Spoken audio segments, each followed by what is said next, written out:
Good morning and welcome to this seminar from the National Centre for Social Research on British social attitudes, exploring today's attitudes for tomorrow's election. This marks the publication of the 41st annual British Social Attitudes Survey, which has been carried out by NatCen since 1983. My name is Gillian Pryor and I am the Interim Chief Executive at NatCen and I am the chair for this event. So, of course, Britain has experienced unprecedented levels of change and disruption since the last general election in 2019. This includes the withdrawal from the European Union, the global pandemic, the outbreak of the Russia-Ukraine war, the cost of living crisis, and of course, we've been led by 3 different prime ministers. So as we approach another general election, this year's British Social Attitudes analyses the impact of these developments on public opinion and considers the implications of its findings for the challenge facing the next government. We have a great panel of speakers today. We will be hearing from Natalie Maplethorpe, Sir John Curtis and Rob Ford, who will be sharing the report findings. After the 3 presentations, there will be time for our 2 respondents, Paula Surridge and Sundar Katwala, to comment on the report findings. And then we will hand over to the audience for your questions. So please do add your questions during the presentations using the Q&A button, and we'll share as many questions as we can with our panel during the Q&A session. So first, I will introduce our speakers. First up will be Natalie Maplethorpe. Natalie is a research director at NatCen and led the research for this year's BSA survey. She also has experience across a wide range of other survey research projects, both in the UK and internationally. Next, we will hear from Sir John Curtis, who is Senior Research Fellow at NatCen, Professor of Politics at Strathclyde University, and Chief Commentator on the What UK Thinks EU and What Scotland Thinks websites. He has written extensively about voting behaviour in elections and referendums in the UK, as well as on British political social attitudes more generally, and is well known as a contributor to British and international media coverage of UK politics. He has been a regular contributor to the annual British Social Attitudes report since 1986 and an editor since 1994. Then we will hear from Rob Ford, who is Professor of Political Science at the University of Manchester and Senior Fellow at the UK and a Changing Europe. His research focuses on public opinion, electoral behaviour and political choice. He is the author or editor of a number of books, including Brexit Land, the British General Election of 2019 and Sex, Lies and Politics. So first, I'll hand over to Natalie to introduce BSA and present the key trends from this year's survey.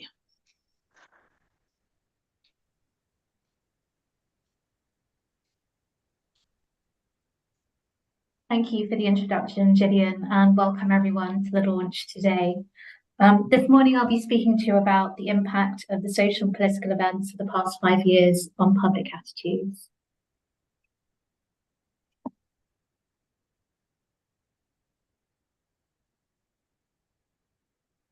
So before I speak about the findings, I'd like to give some background to British social attitudes. BSA has been running for over 40 years, having been conducted annually since 1983. It collects data on a range of issues and asks people what it's like to live in Britain and their views on how Britain is run. Since 2020, it's been conducted as an online survey with the option to take part over the phone. Respondents are randomly selected from the postcode address file to ensure they are representative of the population. The latest BSA consisted of over 5,500 interviews with a representative sample of adults in Britain. Fieldwork was conducted in autumn 2023.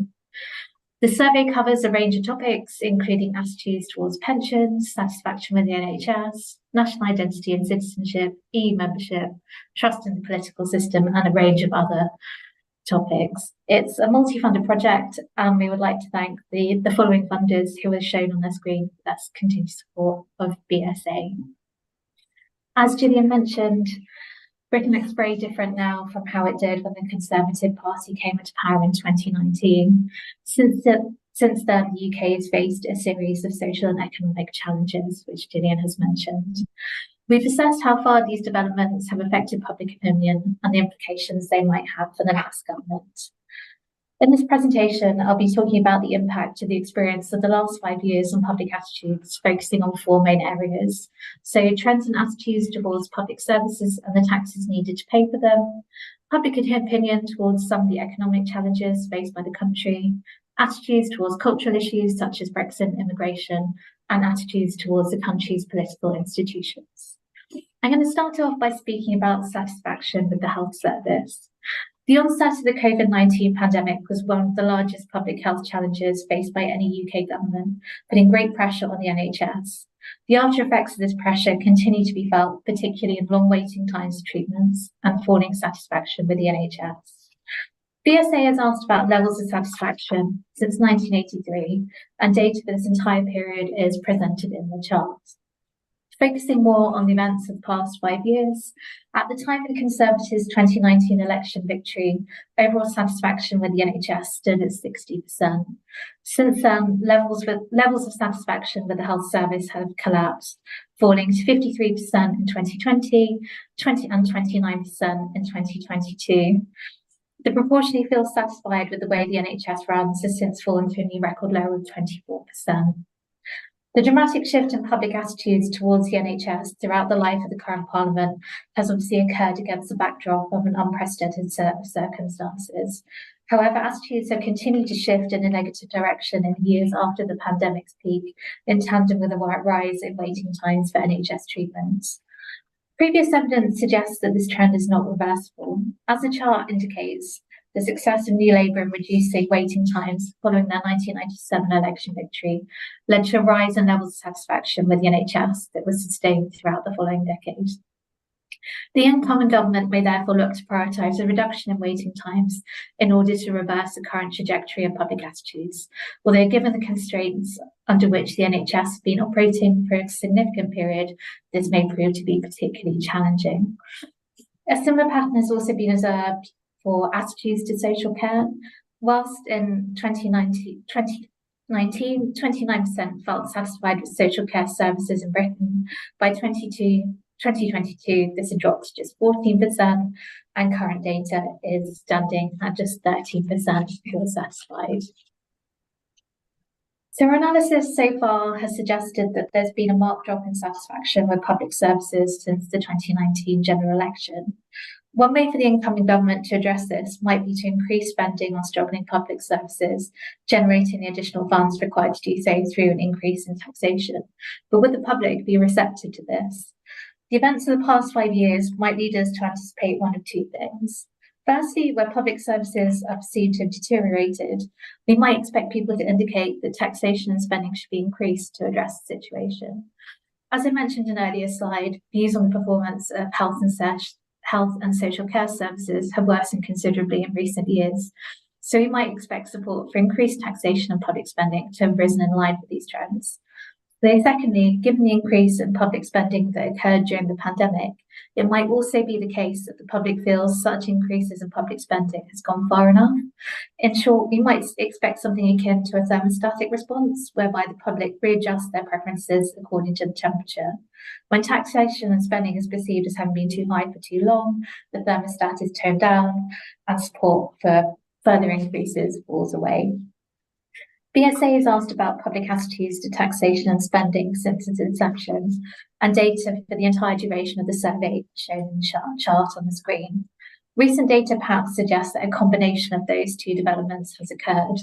So in 2019, support for increased taxation and public spending stood at 53%, while 37% believed that levels of tax and spend should be kept as they were. Subsequently, and despite the increase in public expenditure in the wake of the pandemic, a majority continued to indicate support for increased taxation and spending during the first years of the 2020s. This perhaps suggests something of a shift in public mood. The latest data from BSA 2023 showed that 41% think that the level of taxation and spending should be kept as it is currently, while 46% are in favour of raising taxes and spending more on key public services, and this is the lowest level since 2015. Meanwhile, 10% think taxation and spending should be reduced, which is a record high. Perhaps the public's thermostat has responded to the sustained uptick in taxation and spending witnessed since the onset of the COVID-19 pandemic, but public support for the kind of increased expenditure that might be required to address the issues faced by public services falling away. So the past 5 years has also seen the highest level of labour unrest since the 1980s, with workers across a range of sectors voting by their trade unions to take industrial action in response to real-term pay decreases and a decline in working conditions. Negotiations between the government and trade unions representing public sector workers became particularly significant during this period, with discussions between ministers and union officials proving especially difficult in the context of healthcare, education, and public transport. In response to the strikes, the government has since attempted to apply a range of limitations on the ability of trade unions to organise public sector walkouts and to ensure minimum service levels for rail, border security, and ambulance services. But where does the public stand on this issue, and how does the picture compare with previous periods of labour unrest? In its early years, BSA regularly measured perceptions of the power held by trade unions, and following a long hiatus, this year's survey asked respondents about it again. As you can see from the chart on the screen, modern-day Britain is highly divided on the appropriate role and function of trade unions. The proportion who feel that trade unions hold about the right amount of influence currently stands at around 3 in 10, and this was a figure last witnessed in the 1980s. Meanwhile, when compared with the 1980s and early 1990s, more people now believe that too little power sits with trade unions, and fewer people believe that unions are too powerful. This level of division and dissatisfaction with the balance of power held by trade unions presents a challenge for the incoming administration. Although the last time similar levels of labour unrest were seen in the UK, a majority felt that trade unions held too much sway, the latest data indicate that the sentiment is far less prominent. The new government may therefore face the dual challenge of conducting negotiations with unions from a less advantageous position than was the case during the 90s, while also attempting to pitch these discussions at a tone which is likely to find more public support than opposition. Another major event for us to consider is the departure of the UK from the EU following a referendum in 2016.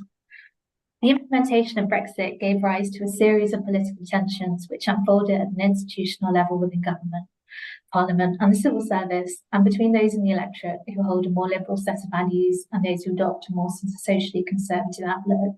Since 1993, BSA has asked about people's long-term preferences towards nature, Britain's relationship with Europe. We've split those into those who are broadly supportive with UK's ties with the EU or want to increase its powers, who we've termed as Europhiles here, and those who either want to reduce power or sever ties, who we've termed as Eurosceptics. The chart shows the direction of Eurosceptic attitudes in Britain since 1993. During the early to mid-1990s, less than 4 in 10 indicated that Britain should seek a looser relationship with Europe, and by the latter part of the decade, this proportion regularly measured at least half. Levels of Euroscepticism stayed around 50 to 60% in the 2000s, rising to 67% in 2012, before peaking at 75% in the year of the referendum. Euroscepticism in Britain remained consistently high in the years following the Brexit vote, with those expressing a desire to remain outside of the EU or to rejoin the institution but reduce its powers, staying around 60 to 70%. Data from BSA 2023 indicates that whilst a majority continue to express Eurosceptic attitudes, this has fallen to 57%, and this is the first time it's sat below 6 in 10 since the 2000s. It does appear that Britain remains heavily split on the form that the country's relationship with the EU should take. The proportion wanting to draw closer to the EU has increased by almost 10 percentage points since 2019, suggesting that the desire to revisit the nature of the UK's ties with Europe has grown considerably stronger throughout the lifetime of the current Parliament. Meanwhile, Britain's two major political parties continue to adopt two seemingly opposite strategies, with Labour's desire to pursue closer links with the EU on the issues such as trade and security, should it win the next general election, contrasting sharply with the Conservatives' continued pursuit of symbolic legislative divergence. Brexit may prove to be as much of a divisive issue for the incoming government as it had been for the previous two administrations. Whilst the UK's departure from the EU represented a major political and constitutional development, one of the predicted impacts of Brexit, a reduction in net migration levels, has failed to take effect. Reducing the number of people coming to live to the UK from abroad formed a core element of the Leave campaign ahead of the referendum, and the debate around the consequences of immigration also played a key role in the Conservative election victories of 2017 and 2019. However, despite these promises, immigration has continued to rise. Set against this backdrop, where does the public stand on the economic and cultural implications of immigration? On this slide, I presented some of the recent findings from BSA on attitudes towards immigration, but Rob Ford will be speaking more about this in his presentation, which will follow on later this morning, also drawing on data from the European Social Survey and the NatCen Opinion Panel. But just looking at data from BSA now, in the 2010s, the electorate became more positive about migration's economic impact. In 2011, 21% felt that migration had a beneficial impact on the British economy, and by 2019, this increased to 47% and 50% in 2022. BSA 23 data shows a marked reversal of this long-term trend, with a proportionally view immigration as good for the economy falling back to 39%. An almost identical development is observable when looking at the cultural implications of migration. These grew more positive in the 2010s. In 2011, 26% felt that migrants coming to live in Britain enrich the nation's culture. And by the end of this decade, this figure had climbed to 45%. In 2023, this had fallen to 38%. I'm finding it's also important for us to consider the tremendous period of political upheaval in the past 5 years.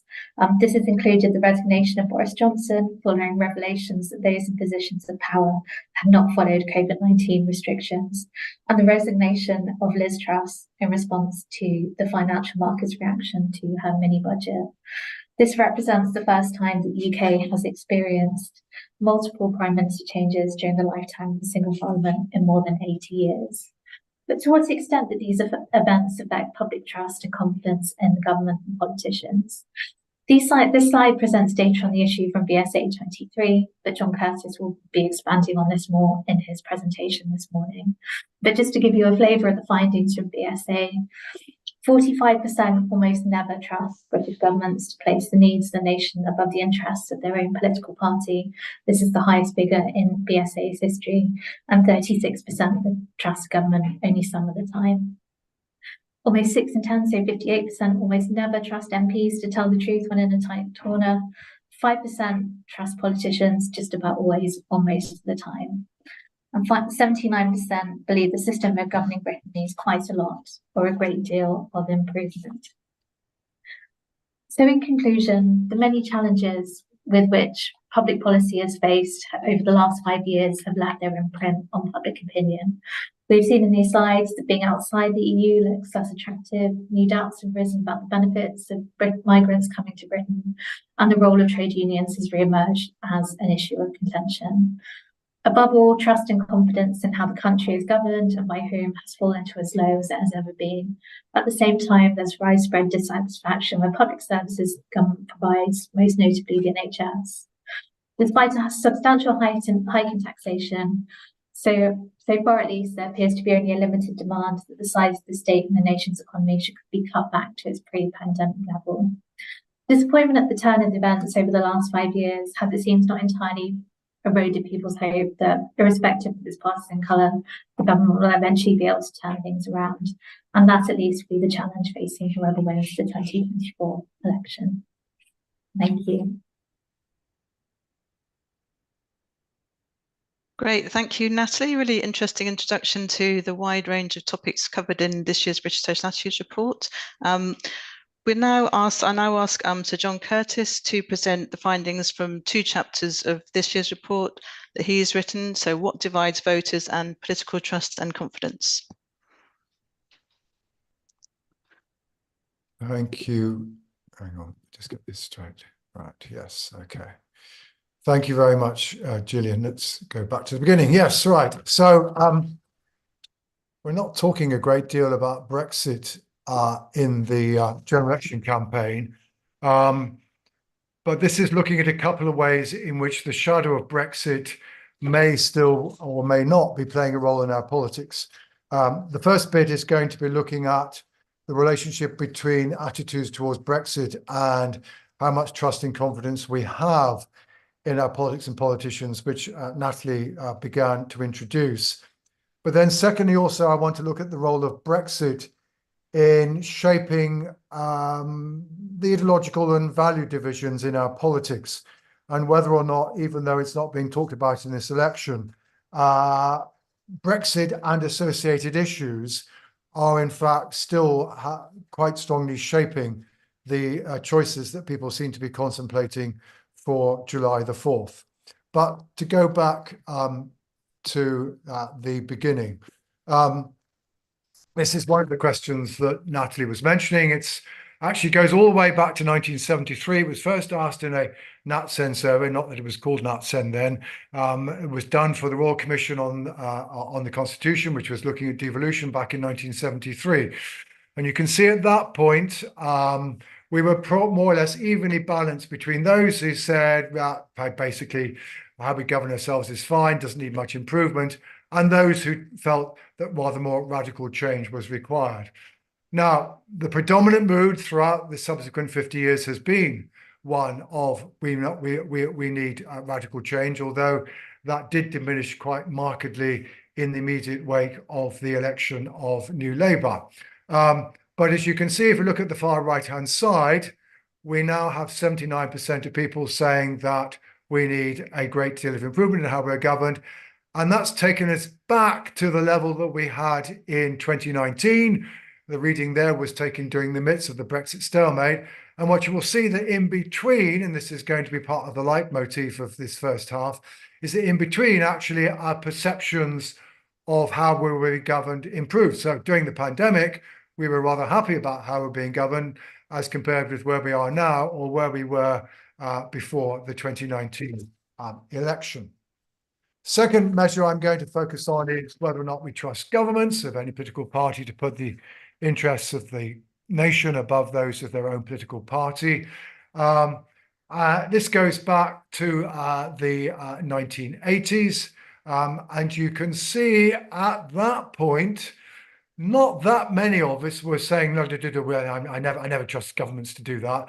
And approaching a half of us were willing to do so. Quite a lot of damage was done by the arguments about sleaze and cash for question during John Major's government in the 1990s, and we've never really recovered from that. But again, if we move to the right-hand side of this graph, you will see that in 2019, we were pretty distrusting, although it wasn't quite at the level that it had been in the MP's expenses scandal in 2009. But that now, after again, there being some improvement, 2020 was down to around a quarter of us saying we never trusted governments to put the nation's interests first. The figure has now risen to 45%, a record high. And this and other evidence in the chapter is the basis of our argument that trust and confidence is now as low as it has been. But why has this happened? Well, let me give you a couple of explanations. The first does indeed take us back to Brexit. This is showing you whether the proportion of people who say they trust governments just about always or most of the time. So it's the reverse of what I was highlighting earlier. And it's broken down according to people's current preference, actually, i.e. whether they want to be inside the EU or outside the EU. If you go back to 2016, and this measure was taken just after the Brexit referendum, and this actually is true of the longer historical pattern, those who wanted to be inside the EU were more inclined to trust governments than those who wanted to be outside the EU.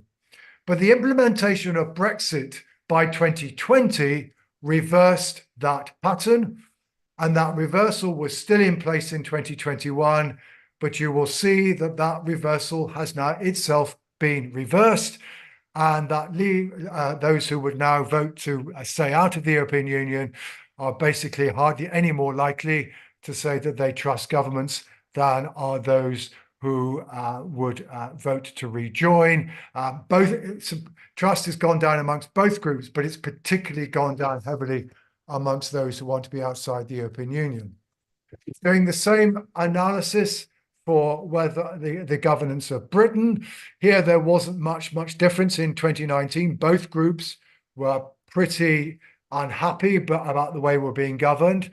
But again, the implementation of Brexit underlies the improvement that you saw previously in the proportion of people who felt that things didn't need a great deal of improvement. But basically, we're back to square one. We're back to where we were in 2019, particularly so far as Leave voters are concerned. This is not the only part of the story. Of course, as Natalie has been mentioning, this has been an era during which government has faced a lot of domestic policy challenges, of which one obvious one is the NHS, with over half of us now being dissatisfied with us. And as you can see, those people who are dissatisfied with the health service, they're on the right-hand side of these pair of histograms, are more likely than those who are satisfied, which is still around a quarter of us, both to say that the system of governing Britain needs a substantial degree of improvement, and to say that they almost never trust governments. And indeed, actually, as the chapter shows, this relationship has become more marked during the course of the last 5 years. And there are other domestic issues, such as living standards, which also bear down on our trust and confidence. So in a sense, this is a story about how Brexit did open up a division in between Remainers and Leavers and their attitude towards how being governed, but a division that now has seemingly disappeared. But what about the relationship between Brexit and the value division with which it's associated more broadly, and people's political preference? Now, one of the things to realize, it's often not appreciated, is that Brexit was not an issue that divided us between left and right. Now, what I mean by left and right here, this is a measure, it's measured by a series of questions that's been asked regularly on BSA, and they essentially focus on how unequal is Britain and what should the government, if anything, do about it. Those on the left are more concerned about inequality than those on the right. As you can see here, in British Sociality's 2016, it was those on the left who were slightly more likely to vote Leave than those on the right. But really, there wasn't much of a difference. The division over Brexit was a different division. It was a different division between libertarians and authoritarians, or if you prefer, social liberals and social conservatives, between those who basically value diversity in our society and who emphasize individual freedom, and those who value more homogeneity and who are looking to achieve a greater social cohesion. Those who are on the more libertarian end voted very strongly for Remain. Those more at the authoritarian end were more likely to vote for Leave. So I'm going to come, first of all, look at Brexit, and then I'm going to come out to this wider value divide of which Brexit appears to be part. Because certainly one of the things that we know that happened in the wake of the Brexit debate is that the relationship between the party people were voting for and the party they support and their attitude towards Brexit became quite sharp. Now, this is actually what I'm using here. It's not how people would vote in the next general election for the most part. It's which party people say they support in a slightly more longer term sense. And what I'm also doing here, just to clarify matters, I'm not just looking at Conservative versus Labour. I'm looking at Conservative and UKIP combined, and Labour plus Liberal Democrats plus the Greens combined, because they are essentially the parties that took opposite views. Now, as you can see, particularly on the Leave side, the link between people's attitude towards the EU and whether they're voting for the Conservatives or one of the other pro-Brexit parties, that had strengthened by the time we had got out of the European Union. There was always a relationship on the pro-EU side of the market. And the crucial point to note is that that relationship is still there. It hasn't disappeared. Although the Labour Party isn't talking about Brexit, the Liberal Democrats aren't talking about Brexit, although Brexit isn't central to the reasons why the polls are where they are, that structural relationship is still with us. Now, that doesn't mean to say that the left-right division has disappeared in our politics.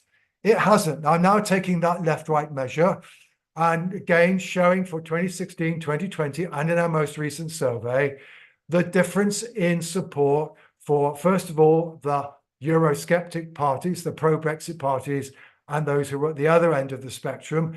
And as you can see, basically those on the right, around 35 points more likely to be a Conservative, Reform, or UKIP supporter. Those who are on the left being around 35 to 40 points more likely to say they would support Labour, the Liberal Democrats, or the Greens. The left-right division hasn't disappeared, despite the role that Brexit has played in our politics. But what has become more marked is the relationship between where you stand on the libertarian authoritarian dimension and which party you support. It was there back in 2016, but basically the differences were the order of around 20 points.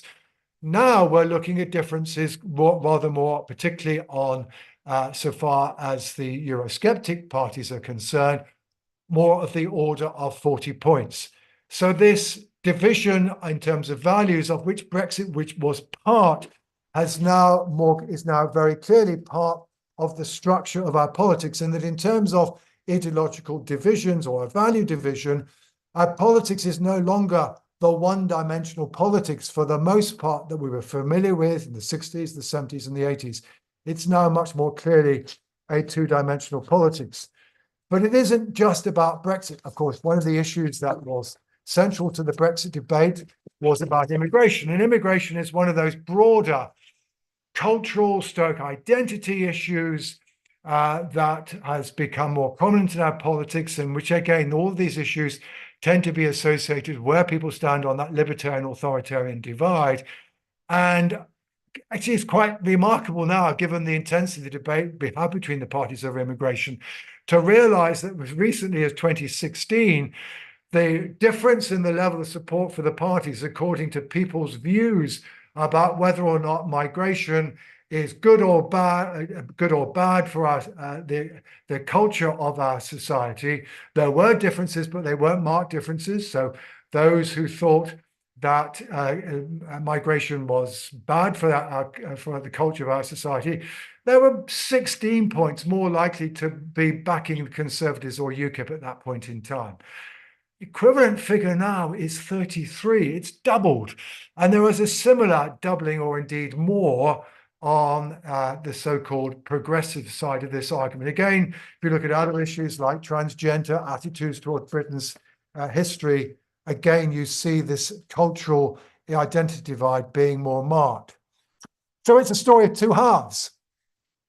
The post-Brexit, which had become a division so far as our attitudes towards the political system in general was concerned, that division has disappeared, though it's not the only reason why our trust in confidence declined. But although Brexit's not being talked about by the parties, as part of the structure of party support, it is still very much with us, not as necessarily as an issue on its own, but as an issue as a harbinger and associated with the emergence of a broader set of issues that can be broadly labeled as culture/identity politics.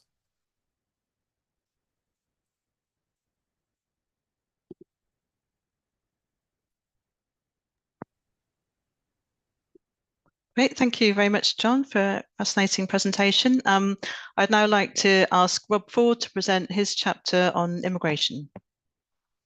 Thank you. I'm just going to try and get my share screen working here. 1 second.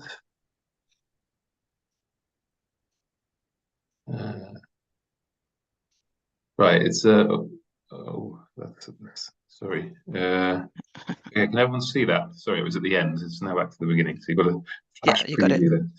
Okay, right. So thank you, Gillian, and thank you, John. I'm going to talk a little bit about some of the work I've been doing here on the changing attitudes to immigration in Britain. This is work co-authored with Alan Humphrey and Helena Wilson of NatCen, and it's pulling together a number of different data sets. And I think to start with, it's worth everyone listening and watching to keep in mind what John Curtis just said about the strong linkage that we now have between views about immigration and its effects and political choice. It's worth keeping that in mind because I'm going to show you a lot about how the views on immigration are changing And obviously, with that linkage being quite strong now, that change will and can have quite substantial political implications.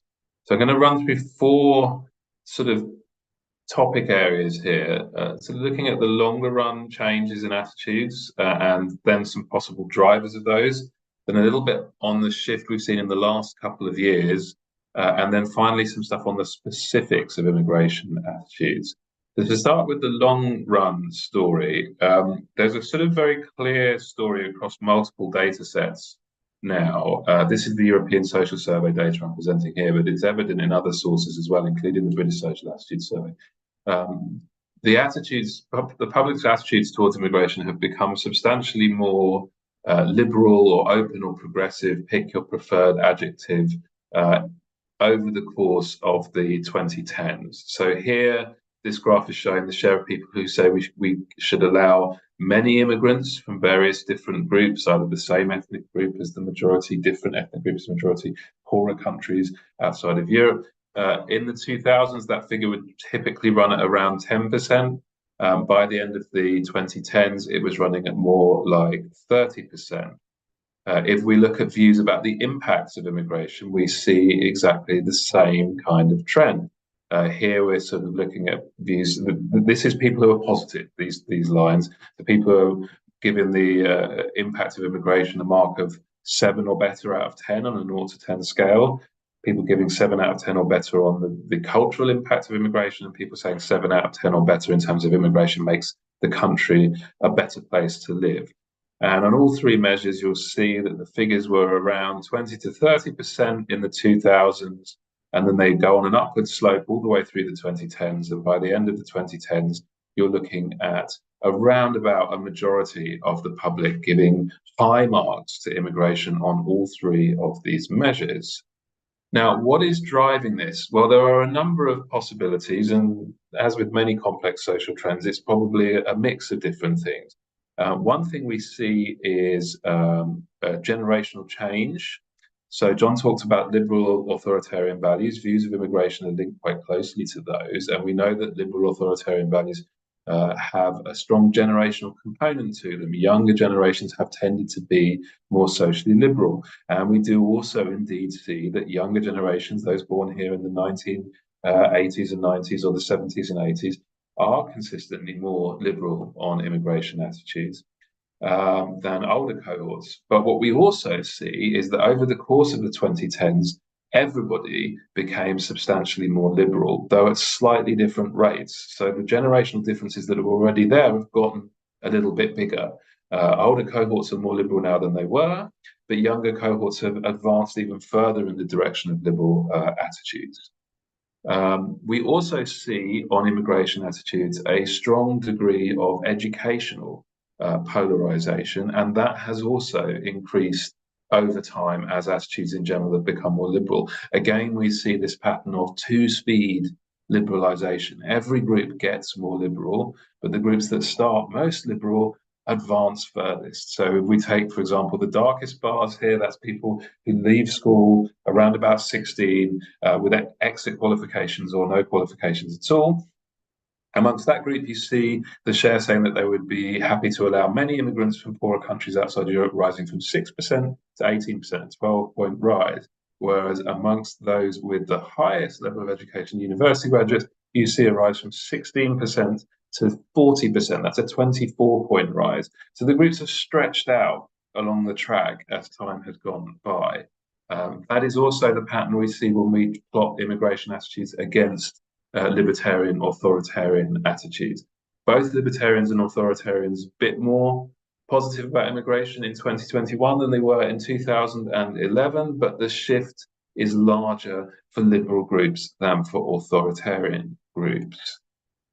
A second possible explanation for this shift we've seen in attitudes is that we are becoming a more diverse society, and as a result, a larger portion of people have themselves either migrant heritage or they're the children of migrants. And on the whole, people who have direct or second generation migrant heritage tend to be more positive about immigration and its effects. We can see that very strongly here in this bar chart. Those who are first generation immigrants, the darkest bars, You have 70% or more giving high marks to the economic and cultural impact of immigration. Second generation migrants, it's about 60%. And those who are both born in the UK and to UK-born parents, it's more like half. So that is likely to be at least a partial source of further liberal shifts in attitudes. However, the share of people in the country who have even sort of second generation migrant heritage, which is a slightly bigger group, is still nowhere near large enough to account for the kinds of shifts we're seeing. So that's the story of the liberal shift and what seems to be driving it. What has happened in the last couple of years? First of all, a little bit of context that's important here. The last 2 years have seen, by some margin, the largest inflow of immigrants into the country for as long as we have comparable statistics. A very sharp rise in migration, primarily driven by three things.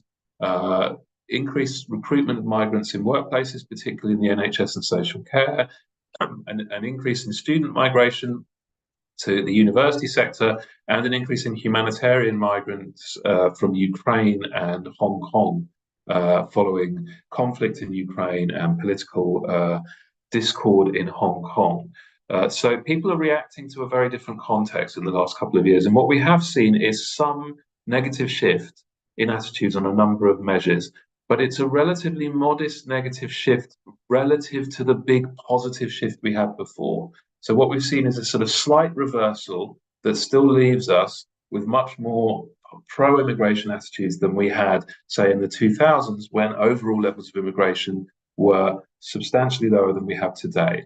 In addition, this negative shift has left those widening divides that I talked about largely intact. So what we have now, slightly more negative attitudes, but also very polarized attitudes. So you'll see here, for example, that school leavers, very few of them are giving high marks to immigration at the moment. Graduates, fewer of them are giving high marks to immigration in 2023 than were in 2021, but there's still a really big divide there. Finally, I'm going to talk a little bit about views for some of the current migration policies that we have. This comes from the NatCen panel. It's a battery of questions that I designed with the team at NatCen to sort of look in more detail at attitudes to immigration at this point of very high migration.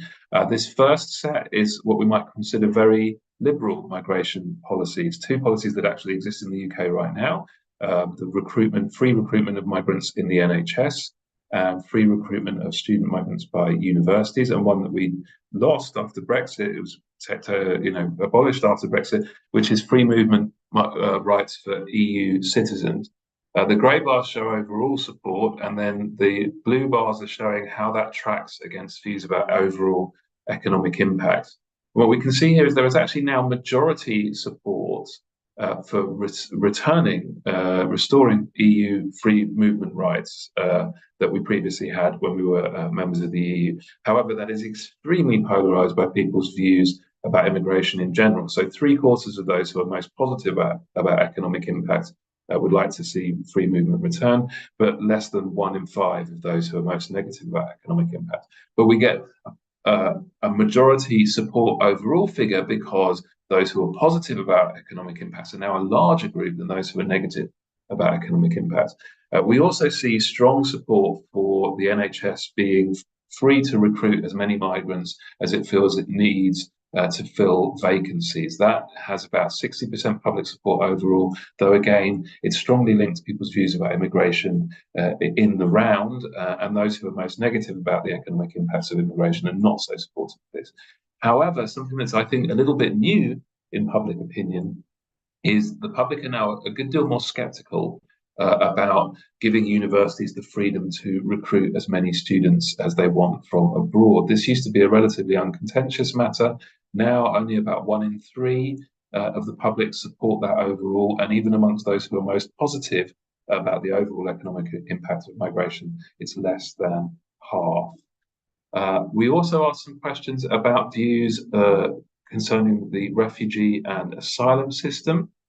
Views here on the left about the general principle of providing asylum to those suffering persecution. Then in the middle on whether or not asylum seekers should be able to work while their claims are processed. And then on the right, whether or not detention centres should be used to hold asylum seekers. Here, we gave people a range of options. Here, these are the responses who say they should never be used or only used when there's a strong risk of disappearance. So here, in a sense, we're plotting the liberal views on asylum. And what we can see is there's majority support still for the general principle of asylum, but again, that tracks very strongly with overall views of immigration. So it's extremely strongly supported amongst those with positive views of immigration overall, but much less, very low support amongst those who are negative. On the issue of asylum seekers working while their claims are processed, that enjoys higher support than the general principle of asylum. Nearly 2/3 of people think that's a principle, that's a policy that we should have, although we don't currently. That rises to 86% amongst those who are most positive, but is not a majority supportive position amongst those who are most negative about the economic impact of immigration. And then finally, on detention centres, a majority would prefer these to be used only when there is a strong risk of disappearance or never at all. And again, there's a very strong gradient on that in terms of general immigration attitudes. Another area we've asked about, which has also been discussed a little bit recently by the Labour Party in terms of their policies on immigration, is what should Britain's policy be towards settled migrants in terms of extending social and political rights to them on the same basis as the UK citizens have. So people were given a range of options, and the question was, how long should people be working and paying taxes in this country before they get access to the benefit system on the same basis as UK citizens, and how long should they be working and paying taxes here before they get the same rights to political participation as UK citizens? And what we can see here is that a majority of people think that between that after either 3 years or less or 5 years or less, settled migrants here should have the same social and political rights as UK citizens. And this again does track people's views about the overall impact of immigration. But what I think is interesting here is that you have a substantial majority in favour of extending full political and social rights to settled migrants after 5 years or less, even amongst those who have the most negative view of immigration overall. Essentially, people think there should be a qualification period. Even the most liberal of migration think that, but the period they think it should be isn't necessarily that long. So 5 years is actually rather less time than most settled migrants currently have to work and pay taxes here before they can fully qualify for all the rights under discussion. We are, of course, in an election year, so I wanted to say a few things at the end about the political patterns of immigration attitudes. Here we have a full listing of the policies that we've just been discussing, and what you will see very clearly is that there's a very strong degree of political polarisation right now. This is again using the measures of partisanship that John discussed. There is majority support amongst Labour partisans for the Liberal option on every single one of these policies except university recruitment. There is majority opposition to almost all of them except the principle of asylum seekers working and social rights for settled migrants amongst Conservative supporters. There are a couple of narrow areas where you actually have cross-party majority support for relatively liberal policies, but on the whole, these are things that tend to divide the party supporters quite strongly. If we take the other side of the coin, as I was mentioning, most of these policies you'll see majority support for the illiberal option or the restrictive option, again, pick your adjective, amongst Conservative supporters, while support for more restrictive options amongst Labour supporters tends to be very low across the board, except with regards to recruitment in the university sector. This polarisation that we see is not new, but it has intensified. There are a few questions where we can look at the same measures roughly 10 years ago. And what you'll see consistently across these dark bars, Labour and Conservative partisans 2011 or 13, light bars, Labour and Conservative partisans today. What you'll see is that Conservatives have not on the whole become more restrictive on immigration. They've often stayed roughly where they were. But across all four measures, you see a very big jump in support for liberal views on immigration amongst Labour partisans. So the increased polarisation is being driven largely by a big liberal shift amongst Labour partisans that is not being replicated in terms of any shift amongst Conservative partisans. But it isn't the case that the Conservative partisans of today are more restrictive in their immigration attitudes than those of 10 years ago. In fact, on several of these measures, they're slightly more liberal, but they've broadly stayed the same, whereas their opponents in the Labour Party have moved a great deal. And then the final point to make is another area where we see a great deal of partisan polarisation is in the salience of immigration. This actually comes from the Ipsos Mori Issues Index that asks people what issues are the most important on the agenda. This is from May 2024, just before the general election campaign kicked off. I've ordered these in terms of Labour priorities so that you can really see the contrast. The immigration is the #1 issue named by Conservative supporters. More than half of them name it. For Labour, it's 15% who name it, and it isn't in the top 6 issues that they name. It trails a long way behind health, the economy, and inflation. So in a sense, this graph illustrates why the Conservatives have been so eager to talk about immigration and why Labour don't see any particularly strong need to respond or engage on the issue to the same degree. So to sum up, immigration attitudes became a great deal more liberal across the board in the 2010s. We have seen some reversal of that in the last few years, but we haven't returned back to where we started. Attitudes in this general election campaign across the board in the electorate are going to be a lot more liberal on immigration, a lot more positive about its effects than they were in, say, the 2005 general election campaign, the 2010 election campaign, even the 2015 election campaign. And we've seen across many measures a sort of two-speed liberalisation dynamic, which has deepened the social divides we see in immigration. The groups that start most liberal are also the groups who are shifting furthest and fastest, and that's pulling people apart, even though actually everybody is moving in a relatively pro-immigration, supportive of immigration, migration, liberal direction, but at different speeds. That is also reflected in deepening political divides. This isn't because the Conservatives have become more restrictive, but rather because Labour have shifted further and faster in a liberal direction, while the Conservatives have either moved slowly or stayed put. Now, one of the consequences of this is that immigration in the past few years has become a great deal more politically difficult for the Conservatives on the right than it is for Labour on the left. The campaign may well continue this trend because the voters in the Conservative coalition who are most worried about immigration are going in one direction towards reform, whereas those who were not so concerned about immigration are going in a different direction towards Labour and the Liberal Democrats. But all of this could look very different in a few years' time if we do end up with what the polling suggests at the moment, with a Labour or left-wing government, because linking back to what John said about trust, public trust on this issue is extremely low. And so once there's a Labour government in charge, they will be the ones that the public become disappointed with or annoyed with on immigration if the system is not delivering what they want.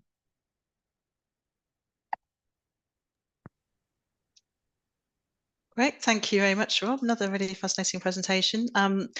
I'm now going to introduce our 2 respondents. So we'll be hearing from Paula Surridge. Paula is Professor of Political Sociology at the University of Bristol and Deputy Director of UK and a Changing Europe. She's been studying the British electorate for 30 years, using the British Social Attitude Surveys extensively in her work. Her work focuses on social and political values and political behaviour. And she's also the co-author of the British General Election of 2019, published by Paul Graves. So welcome to Paula. And then we'll be hearing from Sundar Katwala, who is Director of British Future. He's previously worked as a journalist and in the past has been General Secretary of the Fabian Society think tank from 2013 to 2011, and has also been a leader writer and internet editor at The Observer, a research director of the Foreign Policy Centre, and commissioning editor for politics and economics at the publisher Macmillan. Okay, so first of all, if I'd like to ask Paula to please share your reflections on the findings. Thank you, and thank you to Natalie, John and Rob for a slightly dizzying array of data over the last 45 minutes or so. Thank you for asking me to respond. I'm going to respond particularly to the data that John presented. And I want to talk about 2 key issues. Now, John's first slide showed us that it isn't really unusual for people to want to see improvements in government.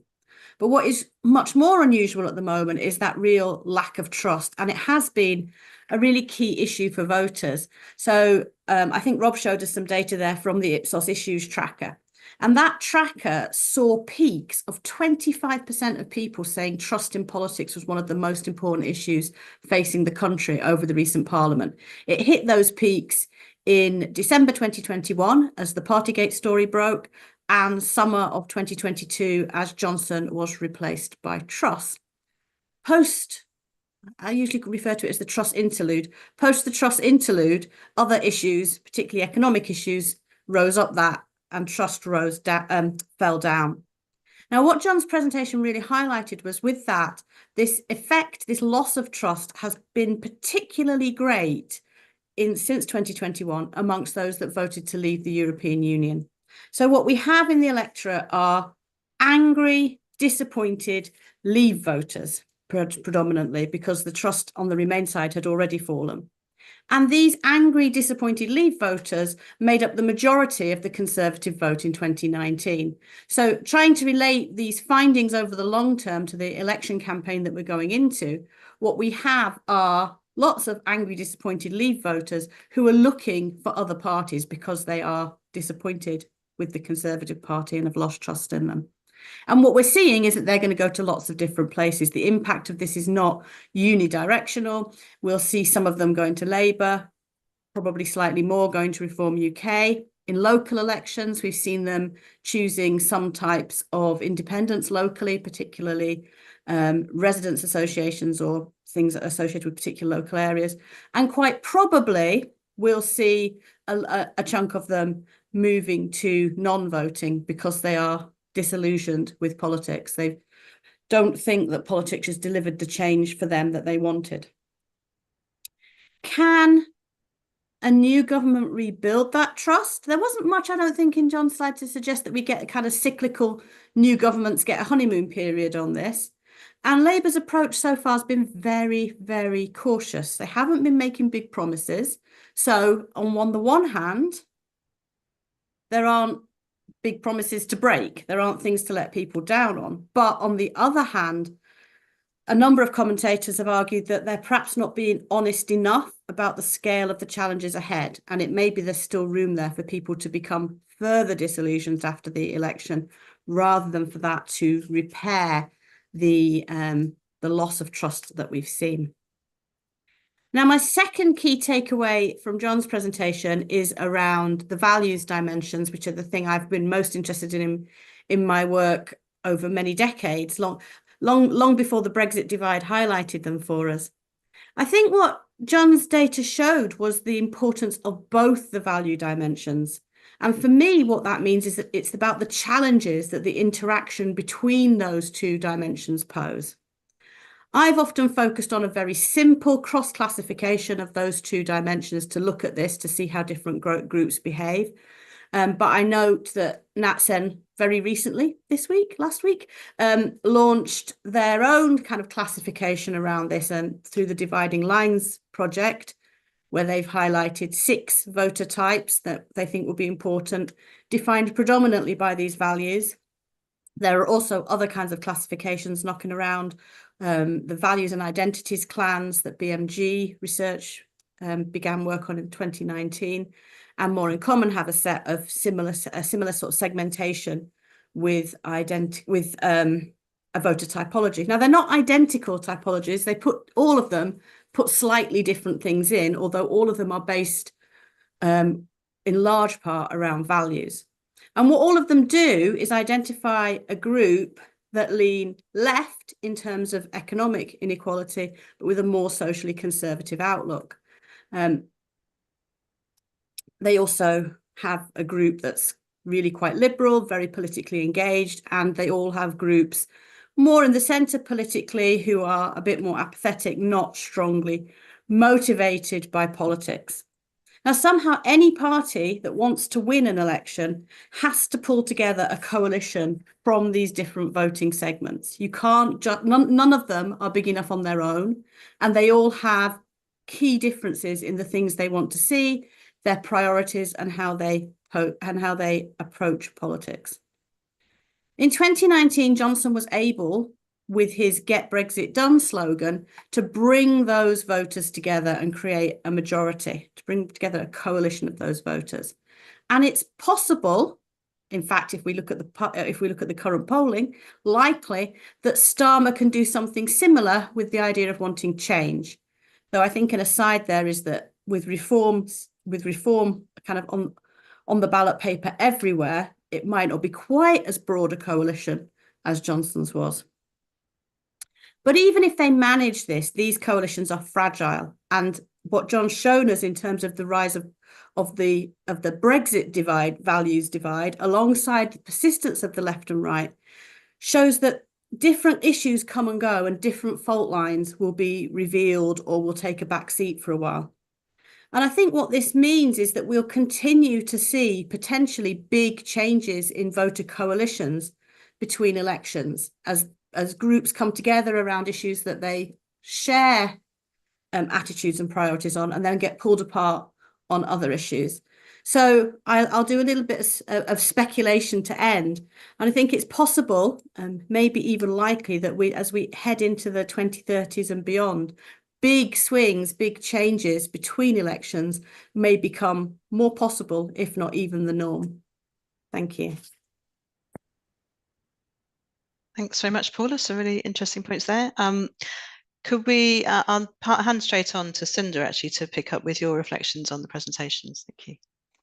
Thanks very much. It's great to be with you. I'm from British Future. We're a non-partisan think tank that works on these issues of identity and immigration. So I'm going to respond to what Rob has said. I think it's really timely to have this research now with the long-term trends. I think Britain has been a laboratory of very dramatic attitude changes to immigration, softening and hardening in different ways. And I think we can learn a lot from that about how attitudes shift. And I think the long-term trends, they both explain some of the election campaign we're watching, but they illuminate as well, I think, some of the things that aren't being noticed about the debate and the way in which perhaps we have a bit of a lag effect in having a media discourse and a political discourse about the immigration debates of 10 years ago and 20 years ago that has slightly missed some of the shifts that Rob has been presented. I mean, Brexit happens, the fact of a referendum and a 52% leave vote in it, for a number of reasons, but it wouldn't have happened without the loss of confidence in the scale and pace of immigration that we're seeing in those attitudes in 2011, 2014, 2015. And the Liberal group, the governments of the day, the Blairites and the Camerons, were late to spot that the public were getting as anxious as that. And then a really surprising thing happens, that Brexit, which upsets the Liberal group, worries them a lot, they really worry where it's going, it leads to this dramatic softening of attitudes, even though the numbers remain high and the policy becomes more liberal outside the European Union, even as free movement is ending. And that's a complex story. I think different people change their attitudes at different times. I think there's a sense of reassurance that people's voice has been heard. For a while, there's a sense of control for some of the moderate Leave group. There's a sense of regret, I think, among the Remain group that have lost, which means that people who are not that sure about immigration but want to stay in the European Union become more liberal. So there's a softening of attitudes. And then we've seen a slight checking and a slight reversal of that softening of attitudes. Why are we seeing that reversal? There could be two reasons. Well, the numbers are very high now, and so people who are worried about the numbers might worry about that, and that will matter to the more sceptical group. Or there might be permission to have higher numbers with control, but the boats and the asylum issue is visibly not in control. And so that's worrying it. And on the whole, I think the balance of evidence is it's the visibility of the lack of control that is as or more important as the high numbers, because where people know what the high numbers are for, especially if it's the NHS, they'll be for it. With students, we saw more mixed views, Ukrainians with record numbers in a century coming in 1 year. People want that to happen and participate in that, but they worry about the boat. So we see all of this going on at once. What are the consequences of that? I think a really interesting point in these attitudes is that while there's a polarization, there's also still a lot of middle ground. A lot of people are balancers on immigration, more liberal than they were, but seeing the pressures and gains. There's a paradox, I think, of having control and deciding what to do about it, because the outcomes of control, high numbers, are higher than Leavers want, but not as worrying to that growing group that is open to more immigration. And yet the choices that the Johnson government made and that were supported across the parties broadly reflect the attitudes we hear in the detail. Lots of healthcare visas, lots of social care visas, a relatively open policy to students and graduates and so on. The public would make those choices and then will perhaps be surprised by what they add up to, because they're worried about other forms of immigration that are smaller than the large flows. So I think a paradox of control there. I think another aspect is that the media, the politicians, and the public don't know about the softening of attitudes. So we continue with a sort of lag effect of having the discussion, reflecting maybe the attitudes of a decade ago. And we found this in some of our research. We've actually asked people, do you think your attitudes have changed, and how have other people's attitudes changed? And most people say their attitudes are quite similar to what they were, and their families and friends are quite similar, but that the media has got tougher, the politicians have got tougher, and that other people have got tougher, which is the opposite of what Rob is showing us. And they're guessing that other people have got tougher because that would explain what's going on in politics and in the media. Whereas what's going on in politics and the media is that different actors are talking to different audiences. So in a way, Nigel Farage has called this an immigration election and talks more about the issue than anybody else does. And he's speaking to a quarter of the public for whom it is an immigration election as a priority, and they like the kinds of things he's saying about that. And because other parties are quieter about immigration when they represent the most liberal third of the public or the broader middle, there's almost a perception that what is a very good strategy for a party on 10% of the vote trying to compete with the Conservatives, the sceptical group, maybe that's where the public are. The Liberal Democrats, for example, have put out a much more liberal manifesto on immigration, very rational for a party with 10% support to put out a very liberal agenda that will appeal very strongly to a third of the public, as on the data that Rob has shown us. But they aren't prioritising it enough, as we see in that salience debate. But what about the Conservatives and the Labour Party in this election? I think the Conservatives are in a lot of trouble on issues of competence, as well as on issues that actually some of their vote is very tough on these issues. Some of their vote is very moderate, so they're caught in a trap. And the Labour Party, most interestingly of all, has this incredibly liberal vote and is leaning out of its very liberal vote, whereas the Conservatives are leaning very strongly into the hardest part of their vote because they're worried about Mr. Farage. That is rational in some ways for Mr. Starmer. He doesn't want the politics of 2016 and 2019 to go on forever. So he's focusing on this very the toughest corner segment of some of the votes he can get. He wants to bridge the divides. It's going to be more challenging for him afterwards to bridge the divides if he doesn't say more to the Liberal group about what they get out of bridging the divide, while talking to the Conservative group about how to bridge the divide. And I think Rob's data there showed us some things he could do rather than avoiding the topic. He could lean into some of the issues, citizenship, integration, contribution, and so on, that would perhaps help him to speak to his Liberal group as well. So I think we've got a slightly warped debate now where there's been a big Liberal shift, but the people on the other side of that are talking about what they don't like about it. And the people on the more Liberal side don't want to polarise the debate, don't want more division, but actually need to find a way, I think, to say something that speaks to the intergenerational shift. So it's almost the opposite politics of 2014 and 16. We saw a big divide by education for the Remain parties, for the Labour Party and the Liberal Democrats. In 2024 to 2028, if we do see a change of government, you'll see a massive generational cleavage within the centre-right. If they don't want 15 or 25%, but they want 40%, they're going to have to span those divides between the sceptics and the balancer middle in the south of England. And so in a way, it's the inverse problem about who is immigration a divisive issue for. And I don't think our discourse has quite caught up with how the politics has shifted in that way. Thank you.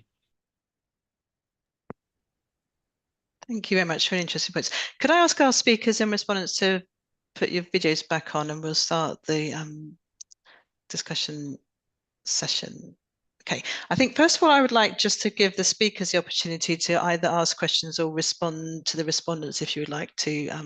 Then we'll take questions from the audience. Well, I'll just pick up Paula very gently because I basically agreed with 95% of what she said. If you look at the micro data, Paula, you will discover, particularly in those years when we were able to ask some of the trust questions just before an election and again just after, elections do tend to be good for trust. So to that extent, at least, I can add to that. I mean, I just wanted to add to your speculation at the end. I mean, one piece of speculation is we're going to get big swings. Well, that, as it were, is one of the things the polls are currently anticipating. The other thing, of course, we could get is much more fracturing of our political divide. And I think, one of the things that's not been picked up and not been noticed is that this actually is going to be the first five-party election we have had in the UK. We've got 5 parties which are going to be on the ballot party virtually everywhere.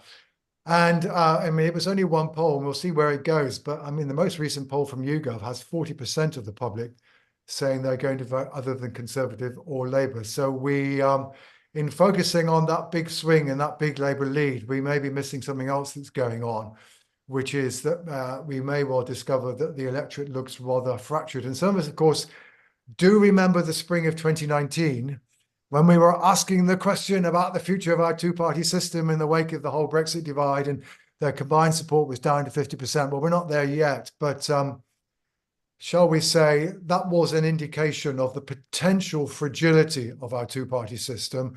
It did recover quite remarkably in 2019, but maybe that fragility is still there underneath the surface. Okay, thank you. Let's take some questions that have been coming in on the Q&A. So first of all, just one about the methodology, because we do note in the report that the methodology of British Social Attitudes changed in 2020 from a face-to-face to a online first. And there's a question just around that. Did the demographics change? Has the sampling remained random, and so on? So I don't know if Natalie, do you want to just quickly answer that one? Yeah, sure. The sampling has stayed random, so it is a random probability sample selected from the postcode address file. In terms of the methodology change, a lot of analysis was done after 2020, comparing the composition of the samples, and that's something that we've been looking at. And we're confident that the samples achieved in the different types of methodology are very similar. The person who's asked that question can refer to the BSA 38 technical annex as well, which has more information about the mode change and the analysis that we've done on that. Okay, thank you, Natalie. Then we've got a question. How is the liberal authoritarian classification measured, and has the share of each class shifted over time? Well, there are a sequence of questions that include, because as he off the top of his head, young people today don't have enough respect for traditional values. Schools should teach children to obey authority. There's an item on the death penalty. They're actually quite focused a lot on what you might regard as law and order issues, and they're therefore, in terms of manifest substance, quite a long way away from Brexit or immigration. And the fact that they're so strongly related, to that extent at least, means we're not just simply redescribing the same phenomenon. We are looking at something that's much more background. So that's point one. Point two is that we have become somewhat more libertarian as a society during the course of the last 10 years. It's really only the course of the last 10 years or so that the measure has moved in that direction. Although that said, although of course it's a function of the items that are included, we're still on balance rather more likely on the authoritarian side of the divide than we are on the libertarian side. Thank you. A question on immigration now. So the presentation suggests increasing openness to immigration, yet immigration continues to feature as a top issue in the minds of UK adults, such as in the Ipsos Mori Issues Index. So if attitudes are increasingly liberal, why is immigration continuing to feature as a top issue? Well, it's a great question, and I think it's down to a couple of overlapping things, really. One thing that I didn't really discuss in my presentation, but is very important for understanding the politics of immigration, is not just in Britain, but essentially everywhere we observe a strong asymmetry on immigration, which is that the people who like immigration don't tend to prioritize it as a political issue or mobilize around it or engage on it, particularly as a sort of top thing that's deciding their vote. Their attention goes elsewhere. Whereas those who dislike immigration tend to focus on it very intensely, to mobilize on it, to base their votes on it, and so on. So even when attitudes are illiberal, they'll look more illiberal in politics than they actually are, because the people who are most unhappy about it are most vocal about it. This is true everywhere. It's not just true in Britain. But the other thing is we have a particular interaction of that phenomenon with our party system right now, which is you have nearly all of the voters who are most unhappy and illiberal about immigration ending up in the Conservative column in 2019. That is a byproduct of the story of Brexit and so on that John and Paul and others have told many times. It's not just about immigration. But a consequence of that is that when these voters became mobilised around immigration, the political impact of that mobilisation fell very heavily on the Conservatives, which means the Conservatives became extremely eager to talk about immigration and about restricting immigration, and they are the governing party. So that means that it ends up being a very big issue on the agenda, whereas this group that has grown, that are liberal on immigration, they're not particularly exercised about it, and they want to hear more about things like cost of living and the economy and so on. And so that's where the Labour Party goes, who another party that get most of the support from that group. So it's largely about who wants to talk about this, both at the level of the public and at the level of the elites. And in both cases, the group that wants to talk about it by far the most is the group that's most unhappy. But that doesn't mean that that's the only group in the room.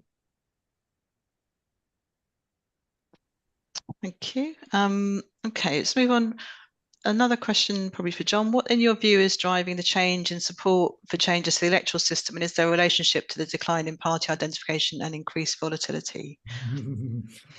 Well, the answer to that question appears to be remarkable, though it might seem given the current political circumstances, the pessimism of Labour voters about their party's chances under the current system. It was something we picked up a couple of years ago, and it's still there in the most recent data, is that it is very much Labour voters who've changed their minds on this subject, and you've now got a majority of, very clear majority of Labour supporters being in favour. Conservative supporters are opposed. Now, of course, however, without being too cynical, one suspects that if the Labour Party does win the next election with a fairly substantial majority, that support for proportional representation amongst Labour supporters, as inside the Labour Party itself, will melt away as rapidly as as the snow in April, because they will discover that the electoral system is not so bad at all, which is precisely what happened after 1997. Tony Blair went into government promising that there would be a commission, which happened under Roy Jenkins, and then a referendum, which curiously didn't happen. And I suspect we will see the same thing played out now. Conversely, if some of the worst predictions for the Conservative Party prove to be fulfilled, I'm old enough to remember back in 1981, there was a serious campaign for electoral reform inside the Conservative Party in the wake of the then apparent threat of the SDP, because for a while the SDP were at first in the polls. It then all disappeared when Margaret Thatcher won handsomely in 1983.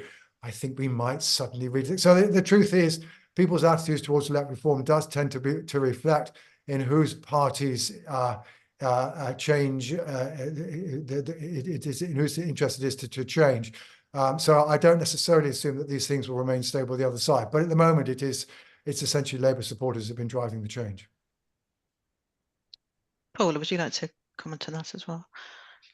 I just wanted to kind of link John's previous point to this. If we're starting to see a system which is really fracturing, then the demand for proportional representation might grow, even if it doesn't grow from within the Labour Party, because it's already part of reforms package of things that they'd like to see. The Lib Dems perhaps might not want to see it after this election, because they look like they might do quite well out of first past the post. But the Greens, as we see that fracturing, the demand for it and the way that our system doesn't quite work with that fracturing, I think might come to the fore. Okay, thank you. We've got a couple of questions on other issues like climate change and environment, very important issues, but hardly being discussed in the UK and European Parliament elections. Do the panel have any comments on why this is hardly featuring in the party's election pitches? I think the short answer is have a look at that Ipsos Mori salience chart, and indeed any similar chart from similar pollsters over the past 18 months. The public have had a very clear sort of top tier of issues for quite a long time now.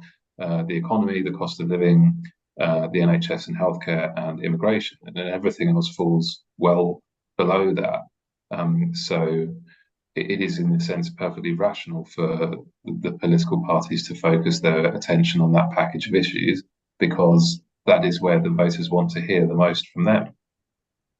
It's also the case that, of course, quite remarkably, the election campaign so far has been graced by one of the coldest Junes on record. For those of us who live in Glasgow, we've been wondering whether to put our central heating back on.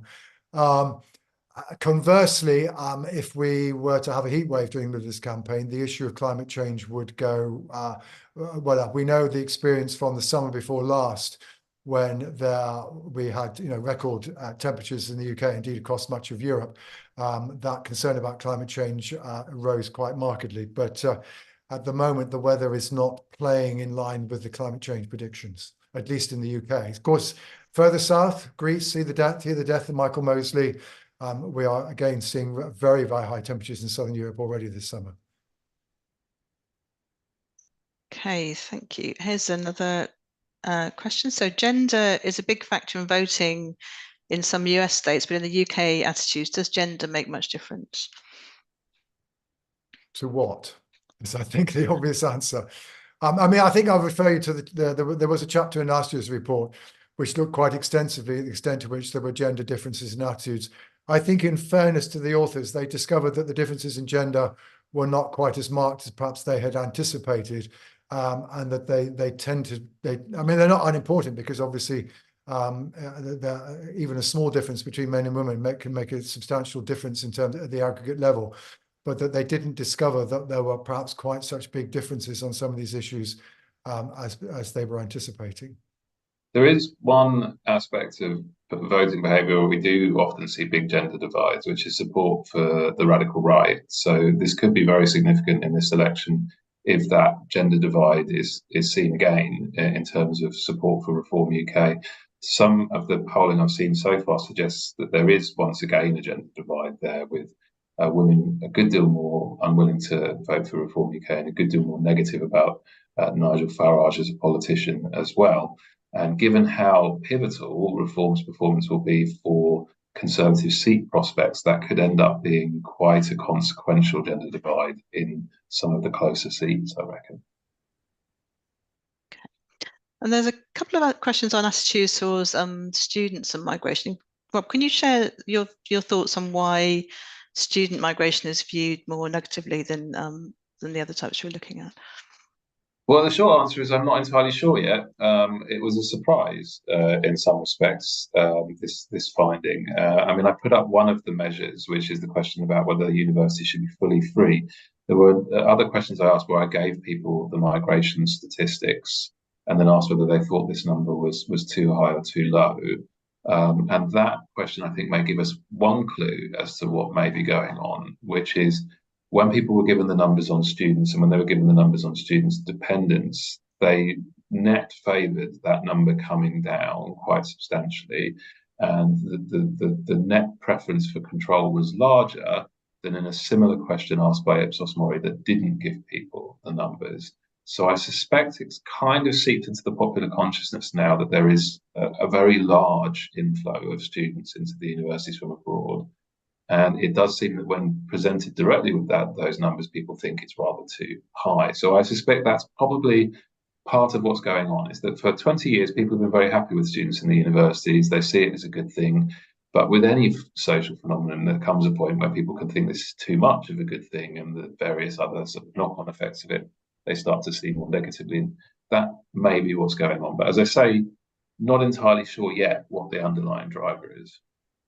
I think this is something we've been looking at, and we need to find out find out more about it. What Rob was showing us there is that universities don't have the kind of blanket permission the NHS has to have anybody they want, but nobody else has the blanket permission that the NHS has. It's a unique circumstance. Student migration remains broadly popular, but as it gets very high, people who would need to cut something and find out what to cut. So about a third of people cut student numbers now. And if you're a reducer, but most people wouldn't. We looked at this in depth 10 years ago, and people's view very strongly across political divides was this has got nothing to do with immigration. Students come, students go. Talk to me about immigration. That's what I want to hear about. 10 years on, different things could have changed. People might have different views about universities for other reasons, but actually the debate about student migration is now more about should people stay for 2 years to work after they've completed their degree. And so this is a question more about immigration. What happens to graduates and should they get jobs than when they come as students? And so that might be the more contested question, although there's still quite broad support for that, but it's more split by party and politics. One suspects that the government now regrets not having taken students out of the migration figures. Yeah, Well, and there's an unusual spike because of COVID, and so actually the numbers will look more normal, and there'll be more emigration later. But it's one of the contributors to the extraordinary numbers that will be different in a year's time. yes, absolutely. Although I do wonder if what you've just said, Cinder, points to another potential factor here, which is in the last couple of years, we have had a government talking about students in terms of migration, both in terms of the overall migration figures and in terms of post-study work and everything like this, which has foregrounded them as migrants rather than as students, which wasn't true in the discussion for a long time before that. That will probably change, I expect, when we have, if we have a Labour government. Okay. They have to pay a lot more for the universities, so they've got to still allow the students in. We've got time for just one final question. So here's a fairly general one. Could we have some thoughts on how the huge changes in media consumption over the period have influenced the attitude shifts in the British public that we've covered today? Short answer, it's an interesting question, but it's a very, very difficult one to answer.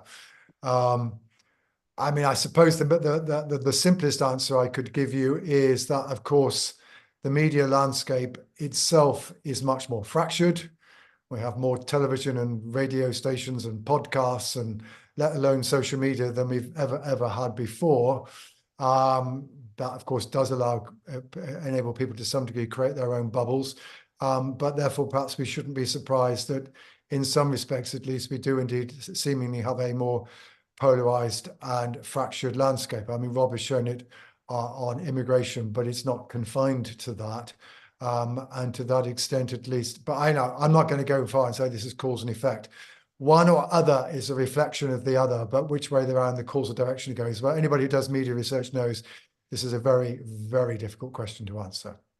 The only thing I would add to that, which is actually ventriloquizing an answer that was given in another event I was in recently by somebody else, and I forget who, so my apologies for not crediting them, is we shouldn't be too quick to declare the death of the influence of traditional media just because most people now consume their news in a more fragmented way via the internet and the podcasts and asymmetrically and so on.